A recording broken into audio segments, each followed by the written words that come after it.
Perder-se no mar pode parecer uma preocupação ultrapassada no nosso mundo moderno, mas não é algo exclusivo dos exploradores do passado nos dias de hoje. Se você tem um barco e um pouco de azar, pode ser uma das almas infelizes que se perderam no oceano, sobrevivendo milagrosamente para contar suas histórias ao mundo, ou simplesmente desaparecendo para sempre sem deixar rastros.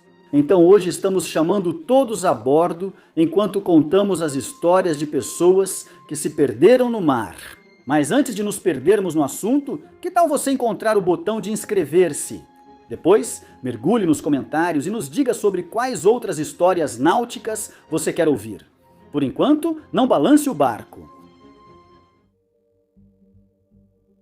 O Ara San Juan era um submarino pertencente à Marinha Argentina durante uma patrulha de rotina na costa argentina. O San Juan e todos os 44 tripulantes a bordo desapareceram sem deixar rastros. Veja o que sabemos. Logo após o barco afundar, ouviu-se um som de explosão na água e não foi possível contatar a tripulação. Após 2 semanas, autoridades argentinas informaram que a missão de busca e resgate seria apenas de busca, pois havia pouca esperança de recuperar a tripulação. O San Juan não foi mais visto ou ouvido desde então. Apesar da explosão sugerir um acidente, é improvável que saibamos toda a extensão do ocorrido com o submarino. Uma viagem para uma ilha remota sempre parece a ideia perfeita, até que você começa a usar a palavra isolado. Mas foi exatamente isso que aconteceu com 3 homens que ficaram isolados na Ilha Fanatic em abril de 2016. Os homens partiram de Pup, nos Estados Federados da Micronésia, em 4 de abril de 2018, com destino a uma ilha em Ueno. Mas eles nunca chegaram lá. Uma equipe de resgate saiu logo para buscar os marinheiros e encontrou uma mensagem com folhas na praia dizendo ajuda! As folhas pertenciam aos 3 amigos, cujo barco virou apenas algumas horas depois de partirem. Os homens foram obrigados a nadar por milhas até chegarem à Ilha Fanatic, 4 milhas náuticas de onde partiram. Eles esperaram 3 dias até que as equipes de busca e resgate finalmente encontraram a mensagem e os levaram de volta para casa em segurança.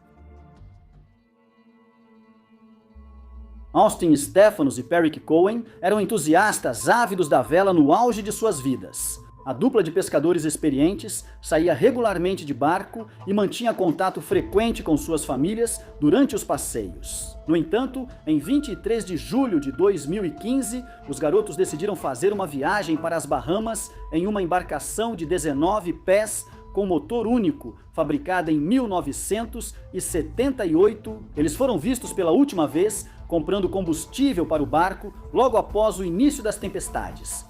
2 dias depois, o barco vazio foi encontrado virado. Exceto Stephanos e Cohen, os 2 garotos nunca encontrados.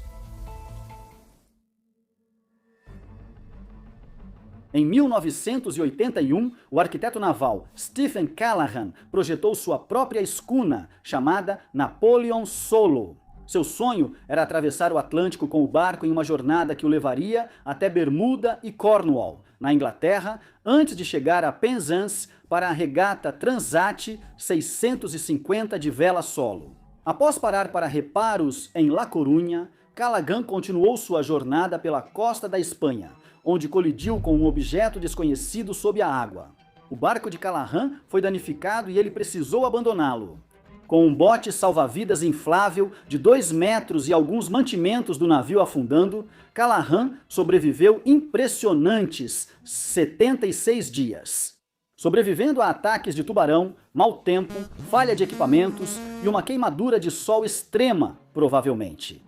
Ele foi finalmente avistado por alguns pescadores perto da ilha de Marie-Galante, no Caribe. Ele acabou escrevendo um livro sobre seus sofrimentos chamado A Deriva, 76 dias perdido no mar. O cientista da computação Jim Gray teve um ano difícil. Sua mãe havia falecido recentemente e, sendo um velejador competente, ele decidiu espalhar as cinzas dela nas Ilhas Farallon, na costa de São Francisco. Em janeiro de 2007, sua esposa se preocupou quando ele não voltou e parou de responder suas mensagens. Ela o reportou desaparecido, iniciando uma grande busca devido ao impacto de Gray em gigantes do Vale do Silício como Google e Microsoft. Apesar da notoriedade, nem Gray nem seu corpo foram encontrados. Ao pensar em aventureiro, sua mente logo lembra de Bill Tillman, apelidado de o maior velejador aventureiro do século XX, quando não estava escalando as montanhas mais altas e perigosas do mundo. Ele recebia condecorações militares por bravura nas 2 guerras mundiais. E em 1977, na respeitável idade de 80 anos, ele decidiu escalar a ilha Smith. Ele entrou para a tripulação do barco Onevant e partiu para sua última grande aventura. O Onevant seguiu para o Rio de Janeiro antes de partir pelas Ilhas Malvinas, onde o barco e sua tripulação, de cerca de meia dúzia de homens, desapareceram sem deixar rastros. Em outubro de 2010, 3 primos adolescentes, Philo, Samuel Palessa e Eduardo Nassau, partiram para o que deveria ser uma viagem rápida a algumas ilhas vizinhas. O pequeno barco deles foi levado ao mar, possivelmente por pane no motor. Por 50 dias, os 3 jovens marinheiros ficaram perdidos no Oceano Pacífico. Eles conseguiram sobreviver graças a um pequeno estoque de cocos que haviam levado a bordo e a uma gaivota azarada que pousou no barco deles. Quando possível, coletavam água da chuva para beber. Foram encontrados 800 milhas longe por um barco de pesca perto de Fiji. Os meninos foram escoltados pela marinha de volta para casa, trêmulos, queimados de sol, mas vivos para contar a história.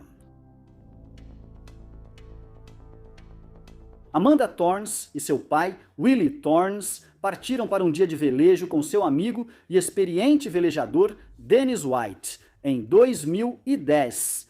Pouco tempo depois, o iate de 45 pés deles foi atingido por uma tempestade nas águas implacáveis do Atlântico, com ondas os jogando de um lado para o outro. O capitão Willie Torrance foi lançado ao mar e não pôde ser resgatado, enquanto sua filha assistia impotente ele ser levado pelas águas. Ela e White conseguiram finalmente consertar o mastro e improvisar uma vela usando um bote inflável. Sobreviveram 15 dias até que ventos favoráveis os levaram a um local seguro. Depois, relataram sua história trágica para Matt Lauer no Today Show. Andrew Macaulay era um aventureiro australiano que se desafiou a fazer a primeira travessia solo pelo mar em um caiaque. Seu barco estava equipado com tecnologia suficiente para permitir que ele fizesse a viagem de mais de 1.600 quilômetros.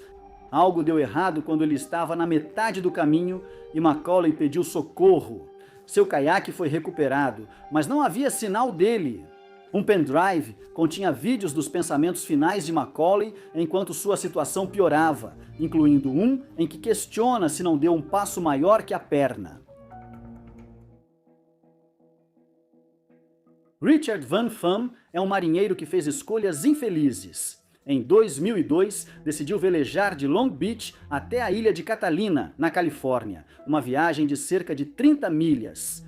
Porém, uma tempestade destruiu o mastro do barco, afastando-o da ilha de Catalina. Pham não tinha família para procurá-lo. Ele não apresentou plano de navegação e seu barco, o Sea Breeze, estava sem rádio. Todas as condições para que Pham se perdesse no mar por mais de 3 meses estavam presentes. Pham sobreviveu à deriva comendo peixes, tartarugas, gaivotas e bebendo água da chuva. Um avião de patrulha antidrogas o encontrou e resgatou de seu barco danificado. Ele estava 18 quilos mais magro, mas não pior que antes. Rebecca Corian ficou conhecida entre os passageiros como a primeira pessoa a desaparecer na história dos cruzeiros Disney. Como funcionária do navio. O Maravilha, ela mantinha contato regular com os pais, porém, quando perdeu um check-in habitual, sua mãe começou a fazer perguntas. Ao longo da costa do Pacífico do México, Rebecca desapareceu sem deixar rastros. Ela pode ser vista nas câmeras de segurança, tendo o que parece ser uma conversa angustiante, mas não foi vista novamente depois disso. O sumiço dela causou rumores e pedidos de explicação dos pais, que criticaram como a Disney tratou o caso.